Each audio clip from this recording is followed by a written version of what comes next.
$12 billion in cash, flown to Iraq on wooden pallets, 363 tons of $100 bills. And it vanished. All of it. But here's what makes this story insane. Nobody went to jail. Not a single person.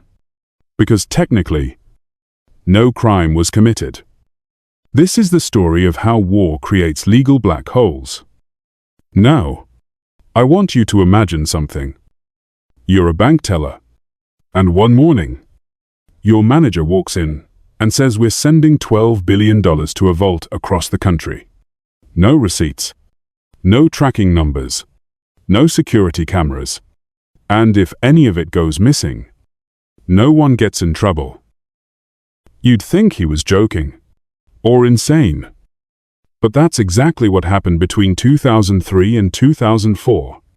The United States government loaded $12 billion in physical cash onto COM-30 cargo planes, flew it halfway around the world to Baghdad, and lost track of it.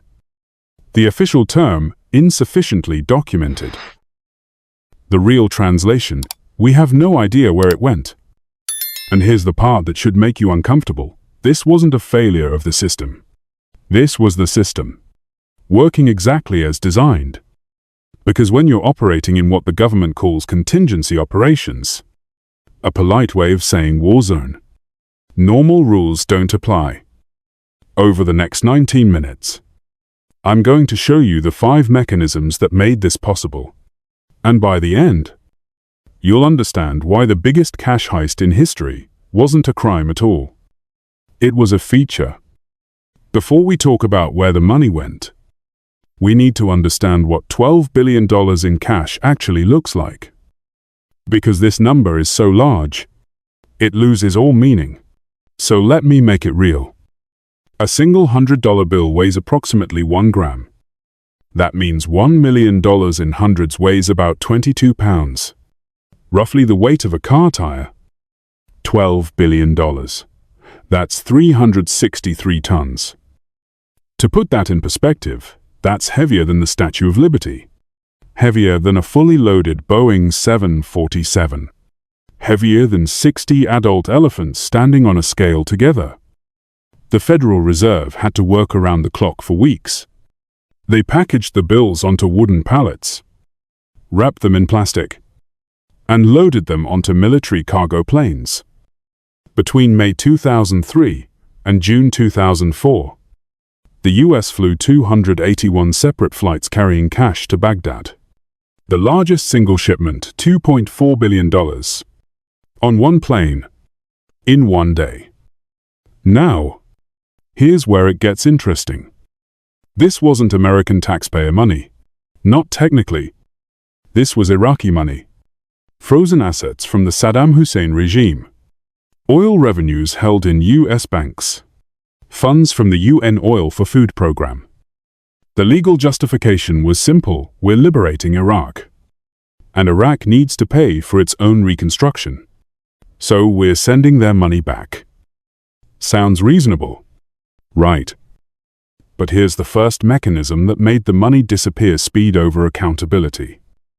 The Coalition Provisional Authority, the temporary American government running Iraq, had a mandate: spend fast, rebuild the country, get services running, pay Iraqi salaries. And they did spend fast. Incredibly fast. In 13 months, the CPA dispersed nearly $20 billion. That's roughly $1.5 billion per month. $50 million per day. $2 million per hour. At that pace, who has time for receipts? The answer, as we'll see, is nobody. But speed alone doesn't explain how money vanishes. You need something else. You need a system where the normal rules of accounting simply don't exist. And in Baghdad, in 2003, that's exactly what they built.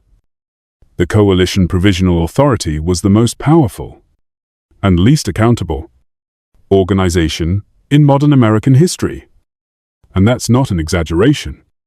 The CPA was created by executive order in April 2003. Its mission: govern Iraq until a democratic government could be established. Its leader, Ambassador L.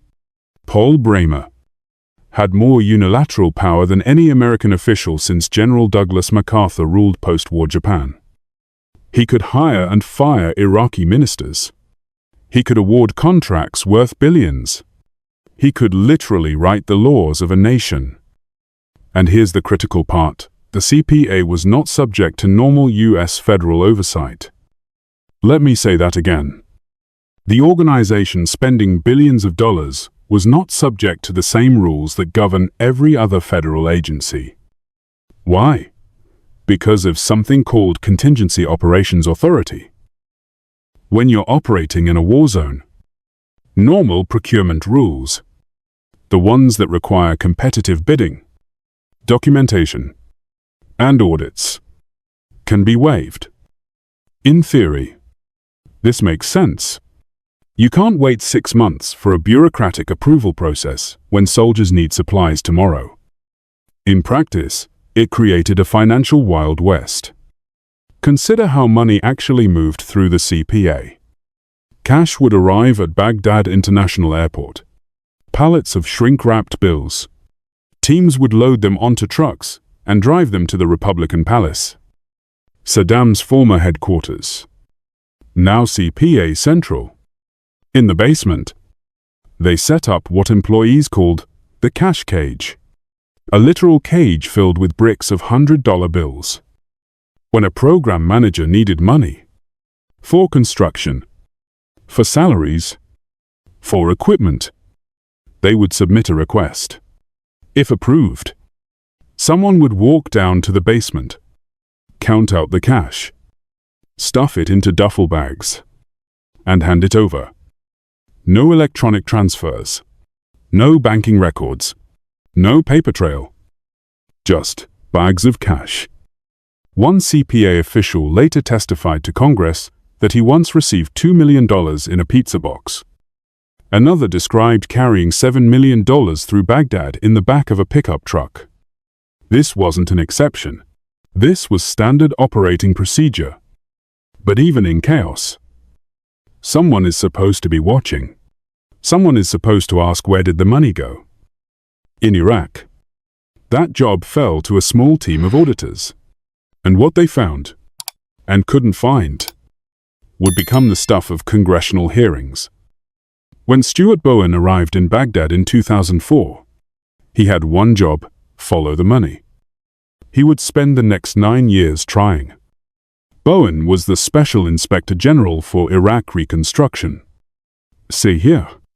His office was created specifically to investigate how American and Iraqi funds were being spent. What he found was not corruption in the traditional sense. It was something stranger. It was an absence. The records simply didn't exist.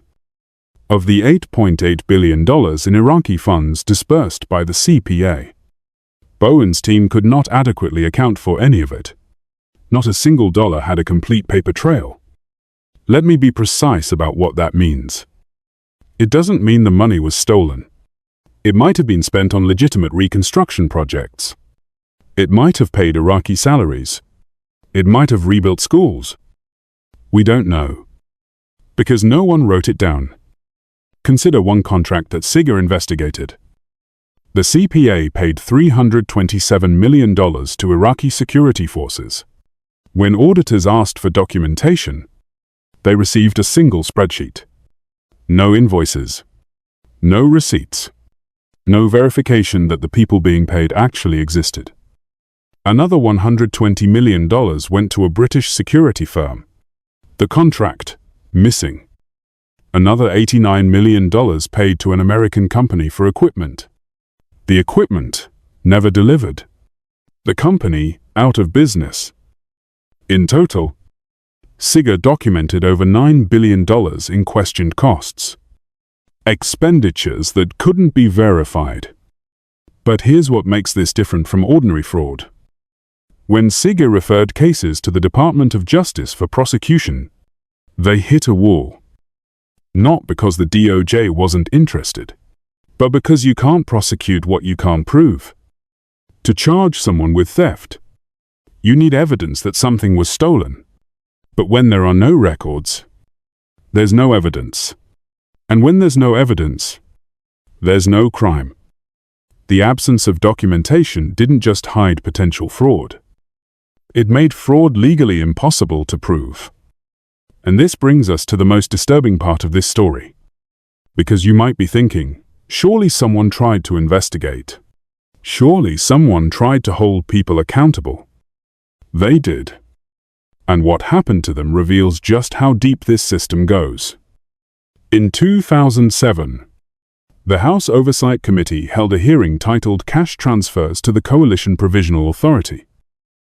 What emerged was not a story of criminals. It was a story of a system designed to fail. During the hearing, witnesses described the conditions in Baghdad. There was no functioning banking system. Iraqi banks had been looted or destroyed. International banks refused to operate in an active war zone. The only way to pay people was cash. There was no secure communication. Internet was unreliable. Phone lines were compromised. Even if you wanted to document transactions electronically, the infrastructure didn't exist. And there was no time. The CPA had 13 months to rebuild a country. Every day, without electricity, without water, without police, was a day that fueled the insurgency. Speed wasn't just preferred. It was existential. In this context, the normal rules of accounting weren't just inconvenient. They were impossible. Consider the testimony of Admiral David Oliver, the CPA's Director of Management and Budget. When asked what happened to the $8.8 billion, he replied, "I have no idea. I can't tell you whether or not the money went to the right things or didn't. Nor do I actually think it's important." When asked if the lack of accountability bothered him, he said, "No, the coalition did great things with that money." This wasn't evasion. This was genuine belief. In the CPA worldview, the mission was reconstruction, not accounting. And if reconstruction meant spending fast and loose, then spending fast and loose was the right thing to do. But here's where the system reveals itself. When the CPA disbanded in June 2004, its records went with it. Boxes of documents. Those that existed were shipped to storage facilities. Some were lost. Some were destroyed. Many were never digitized. And the people who might have known where the money went, they were scattered. Back to civilian life. Back to other agencies. Back to places where congressional subpoenas couldn't reach. The entity that spent the money no longer existed. And entities that don't exist can't be held accountable. But surely, you're thinking, there must be laws against this. Surely, somewhere in the US legal code, there's a statute that covers losing $12 billion in a war zone. There is, and it has a loophole big enough to fly a cone 30 through. The reason no one went to jail for the Iraq cash scandal isn't corruption. It's the law. Under normal circumstances, mishandling government funds is a serious crime. Federal employees who lose track of money can face prosecution under multiple statutes: theft, fraud, misappropriation, breach of fiduciary duty. But Iraq wasn't normal circumstances. The money being spent wasn't US appropriated funds. It was Iraqi money, held in a special account called the Development Fund for Iraq. And the DFI was governed by UN Security Council Resolution 1483, which gave the Coalition Provisional Authority broad authority to use the funds for Iraq's benefit. Broad authority. Two words that would shield billions. Because here's the legal magic trick: if you have broad authority to spend, and no specific requirements for documentation, then failing to document isn't a crime. It's just policy. When the DOJ reviewed SIGIR's referrals, they found the same problem over and over. No specific statute had been violated. The money was authorized to be spent. It was spent, whether it was spent wisely, or wastefully, or stolen outright. That was a policy question, not a legal one. In one particularly telling case, investigators found that a CPA contractor had accepted $2 million in bribes. The contractor was prosecuted, but the CPA officials who approved the contracts, no charges, because approving questionable contracts in a war zone, without proper documentation, wasn't illegal. It was the job description. And this is where we arrive at the heart of the matter. The Iraq cash scandal isn't a story about bad people doing illegal things. It's a story about a system. Legal, bureaucratic, military, that was designed with a fundamental assumption: war zones are different. In war zones, speed matters more than process. Results matter more than receipts. The mission matters more than the money. And when you build a system around those assumptions, losing $12 billion isn't a bug. It's a feature. So what does this mean for us? For you, watching this video 20 years later? It means something uncomfortable. We started this video with a simple question: how does $12 billion disappear without anyone going to jail? And now you know the answer. Not because the criminals were too clever. Not because the investigators were incompetent. Not because the system failed. But because the system worked. War creates legal black holes. Zones where normal rules are suspended. Where accountability is a luxury. Where the phrase contingency operations transforms potential crimes into policy decisions. And here's the uncomfortable truth: this wasn't a one-time mistake. Since Iraq, the US has spent over $2 trillion on operations in Afghanistan. Another $150 billion on various military interventions worldwide. Each one with its own contingency authority. Each one with its own documentation gaps. The Iraq cash scandal wasn't an aberration. It was a template. So what do you do with this information? You remember it. Because the next time you hear about military spending, about reconstruction funds, about emergency appropriations, you'll know to ask a different question. Not where did the money go? That question assumes someone is tracking it. Instead, ask, what system is handling this money? And is that system designed for accountability? Or for speed? Because the answer will tell you whether you'll ever know where the money went. $12 billion vanished in Iraq. Not because someone stole it. Maybe someone did. We'll never know. But because the system that handled it was designed for a world where tracking money is less important than spending it fast. And in that system, losing track of billions isn't a scandal. It's standard operating procedure. That's the story of the largest cash transfer in history. And the perfectly legal disappearance of $12 billion. If this story made you think differently about military spending, consider subscribing. We publish weekly investigations into the systems that shape our world. I'm the Economic Realist. Thank you for watching.